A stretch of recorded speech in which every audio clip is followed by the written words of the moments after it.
Greetings and welcome back to the Old Ways Rising Farm YouTube channel, where we're going to talk about making reverse twist cordage. Now, this is a deeply, deeply ancient technique. As far back as we can detect textiles in the archaeological record, we're already seeing it as a mature technology. So we actually have no idea just how ancient this is.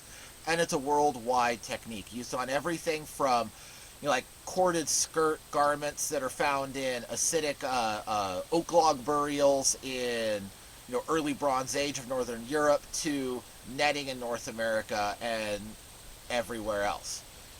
So it's a very simple, straightforward way to make a very strong cord out of any fiber that you want. So the garments that we found in acidic burials in Northern Europe, they're reverse twisting wool. Netting in North America, you're looking at reverse twisting something like Dogbane or yucca fibers, right?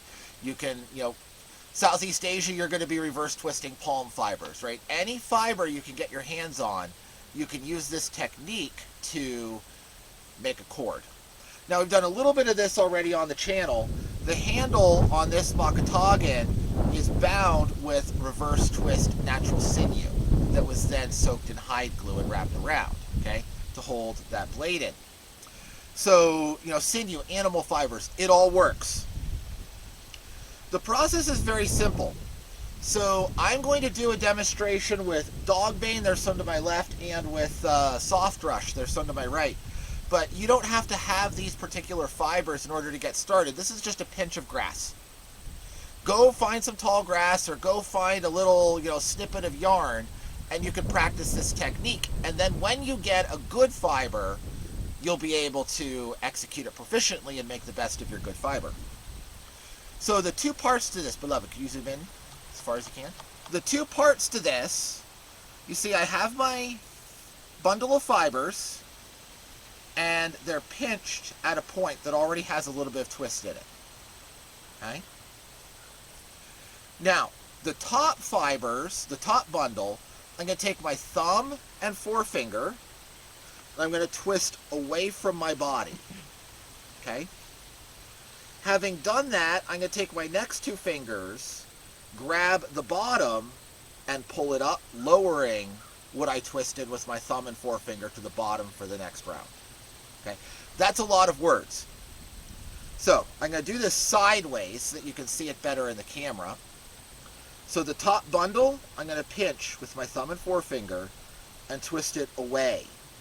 Now you can see when I twist it away, my next two fingers are naturally in line of the bottom bundle, which I'm going to bring towards. Okay? Now the top and bottom have reverse position. Thumb and forefinger, twist away. Next two fingers, bring it back. Okay? Thumb and forefinger, twist away, next two fingers, bring it back. And once you get good at this, thumb and forefinger, twist away, next two fingers, bring it back. You can get a rhythm, and you can make cordage very, very quickly. Okay? Now, the other way to make cordage, which is the leg roll method, can be a little faster than reverse twist. But it really only works if you have a starting material that's already relatively round and isn't going to have a lot of joins in it. We'll talk about joins in a minute. So in just that amount of time, I made this nice little section of grass rope. Now, this isn't the nicest rope. It's got a lot of breaks in it, and, I can rip it fairly easily, right? But that's not the point. The point is, if you're just learning, grab anything and learn the technique. Okay? Now, over here, I have a little bundle of soft rush. Flip some of the water off it. Juncus ephesus. There are a lot of grass-like plants. Most grasses do not make a great cordage. There's exceptions. There's a way you can process bamboo and some stuff like that. But there's a lot of grass-like plants that do make a good cordage or a good weaving material for chair seats or whatnot. A lot of rushes will, and a lot of sedges will. Not all, but a lot. When you're processing one of these grass-like plants in order to twist, the typical best way to do it is to dry it until it's all the way dry, and then rehydrate it for a few hours in some water before you twist it. The reason is that it gains a little strength when it dries. It breaks really, most of them break really easy if you twist them dead green. And if you twist them dead green, they tend to shrink and the twist will loosen up and not really hold together as a cord. If you dry them, the majority of that shrinkage happens. And yes, it will expand a little bit in the water, but you're really just wetting it enough to become pliable, to relax it, but not to fully swell it all the way back up to where it was. Okay?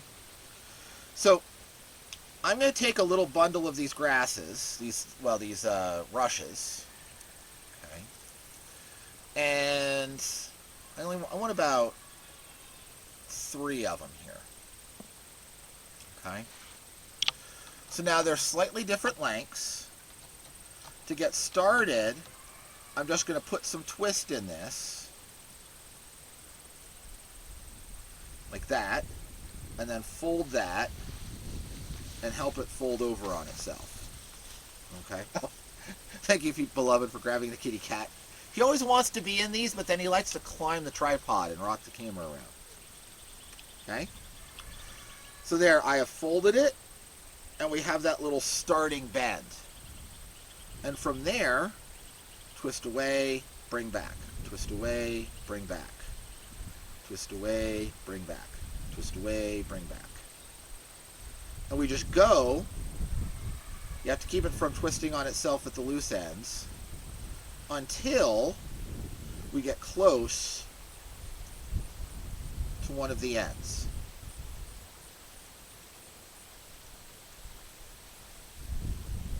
Okay. Twist away, bring back. Twist away, bring back.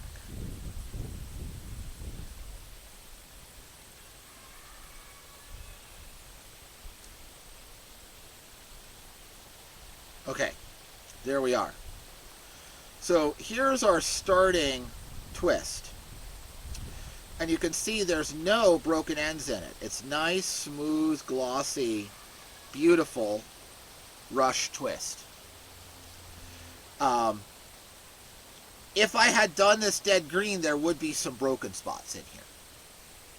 Now, if we look at our ends, this end is still good, but here I have 2 pieces that have broken off at that point.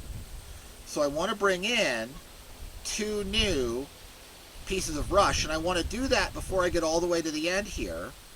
So I'm going to overlap that to where I can hold it in my thumb. And now I'm going to do a couple of reverse twists.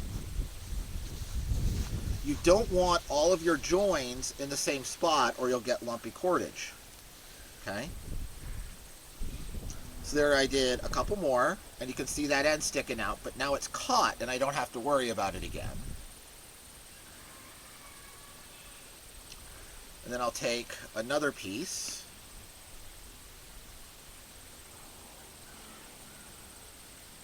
and do the same thing.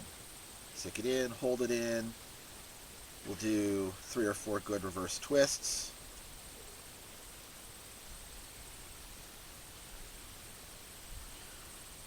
Okay, so I'm back to having 3 here. I have a slight thick spot. You can see there's one loose end, there's the other loose end. Those can be easily snipped off when this is all dry. Okay, and they're good and caught. Doing this is why I say that one of the things that makes reverse twist superior to the leg roll method of cordage is it's easy to handle these joins in a very smooth way. Okay, that's a lot more difficult with leg roll, and you really need to kind of do that first. Do a couple of reverse twists to do your join, and then go back to leg roll. So if you're working something like flax, where you have really long strands and you're not going to have to join that often, leg roll's great. Or if you already have a couple of strands, like let's say you have a reverse twist and you're trying to double its thickness and you're doing 2 strands, then leg roll is really good for joining those 2 strands. Okay. Now we're getting to an end here, so let's just keep going.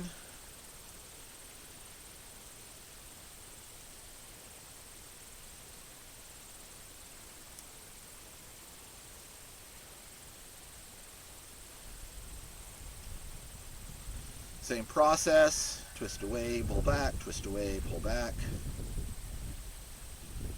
Just trying to get to where I'm going to join as quickly as possible.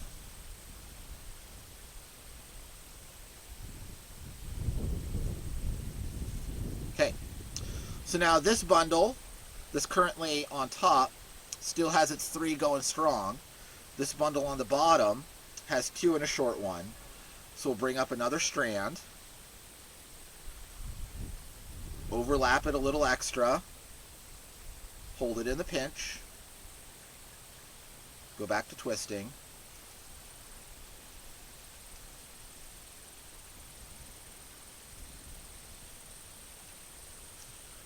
and I will make sure that video on the sinew for the crooked knife shows up in the end screen. If you're interested in processing sinew for this. Okay. So there, we have fully joined all of them.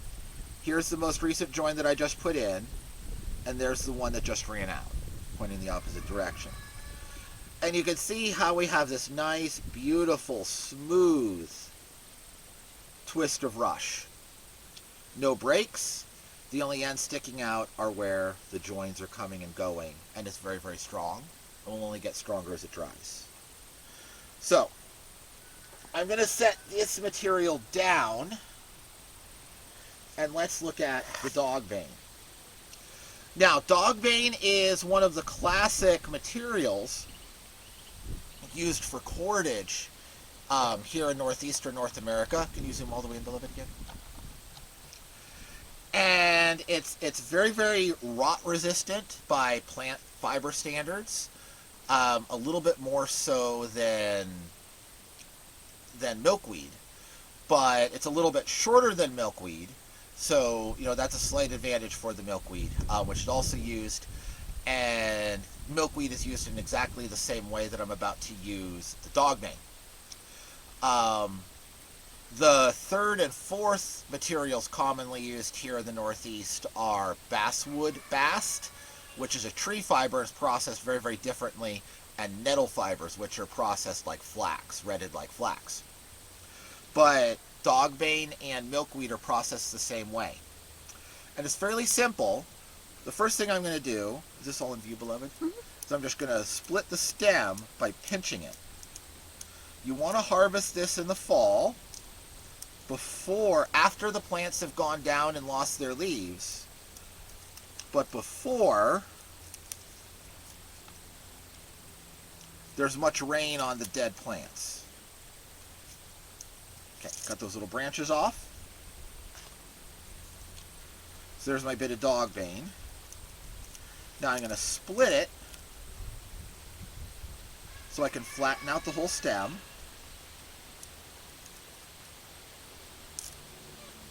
Okay.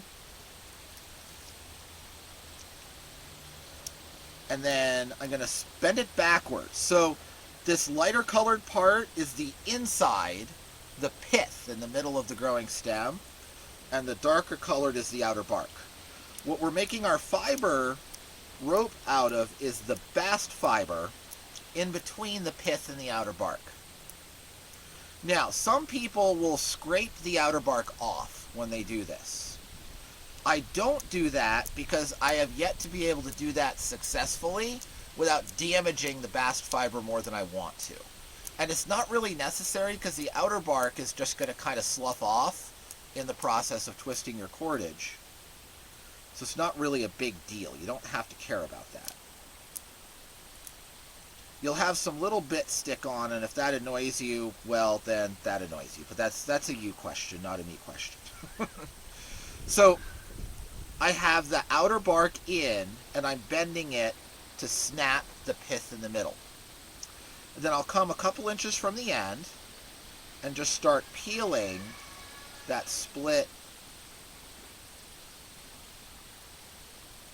pith away from the fibers. And you want to do this in small bits because, again, once this is twisted into a rope, this is a very, very strong cordage. But while it's here flat and not yet twisted, it's fairly fragile and easily damaged. So this step needs to be done with care. Okay, so now we have removed this and we have two beautiful strands of bast fiber with just the thin outer bark, and that's not going to bother us. Now, in order to keep we still want to keep our joins uneven. You can do this as thick or as thin as you want. You can just take one strip. You can split the strips down if you want to make a really thin thread. Okay, it's part of why this is such a nice material, because it gives you a lot of flexibility. I'm going to use both, and I'm going to pull one out so that they're uneven. So this is a couple inches longer than that. That will help in the joins. Okay, here comes the kitty back. And now I'm going to start about 1/3, 2/3. Again, so that we have even joins. I'm going to do an initial twist.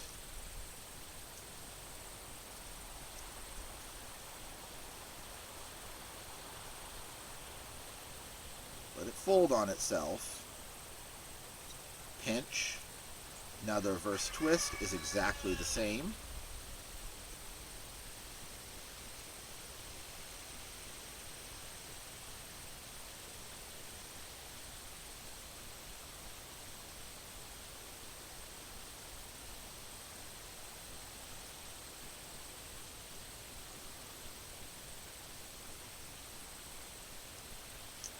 This is kind of one of those, mesmerizing, hypnotic little things to do around a campfire and chat with your friends.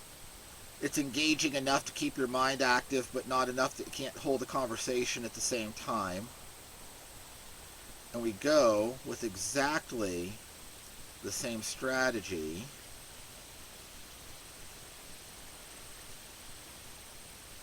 as in the initial piece. But we're getting a very different end product. You can see the color variation from the light and the dark, where we have the inside, the pure white bast fiber compared to the outer bark.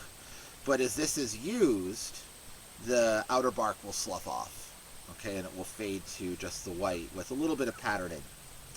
So if I compare these, the Dogbane is much thinner than the rush rope. So you can make a very thin cord and even a thread by splitting these into thinner strips.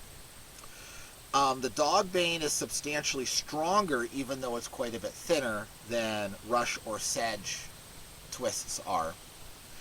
The Dogbane is strong enough that you can even use it for a bowstring in a pinch. Right? It needs to be thicker than this to use as a bowstring, but it can be used as a bowstring. So there you have two different materials, both easy to find, easy to process, and a technique which will make you some beautiful, beautiful cordage. It takes a little bit of practice, but once you get the hang of it, it's very easy to go through. Joining ends is exactly the same with the Dogbane as it is with the rush. Okay? You would just take another strip, overlap it. You see how, here, the short side, this one's ready to go. I would add that in, and then by the time that this one is ready to go, I'll still be using the long ends consistently. So there's 4 pieces being twisted together at every point, and only one of them is a join at any particular point. And that's how you make a nice, strong rope. So the concepts are the same, and the concepts are the same no matter what you do with this. Okay? Doesn't matter if you're watching this from somewhere in Polynesia or Southeast Asia and you want to do this with palm fiber, go for it. Or South America and you want to do this with bromeliad fiber, go for it. Or up here in the northeast of North America and you want to try some basswood fiber, go for it. It's all the same process. So grab something and go twist it up and make yourself some rope. It's a lot of fun. Sit around, chat with your friends. It's a good thing to. It's a good fidget. It's a good fidget, right? So, I hope you enjoyed this. I hope you learned something from it. I hope it gives you some ideas for your craft adventures. Don't forget, we have a Patreon, and I'm so grateful for everybody who's there already. There's a ton of resources on these traditional skills that are available as rewards at all of the paid tiers. This is a unsponsored channel. We are going to monetize it here because we have to, but it's an unsponsored channel. If you'd like to keep it unsponsored, we would love your support. But either way, I hope that you'll join us here next time at Old Ways Rising Farm.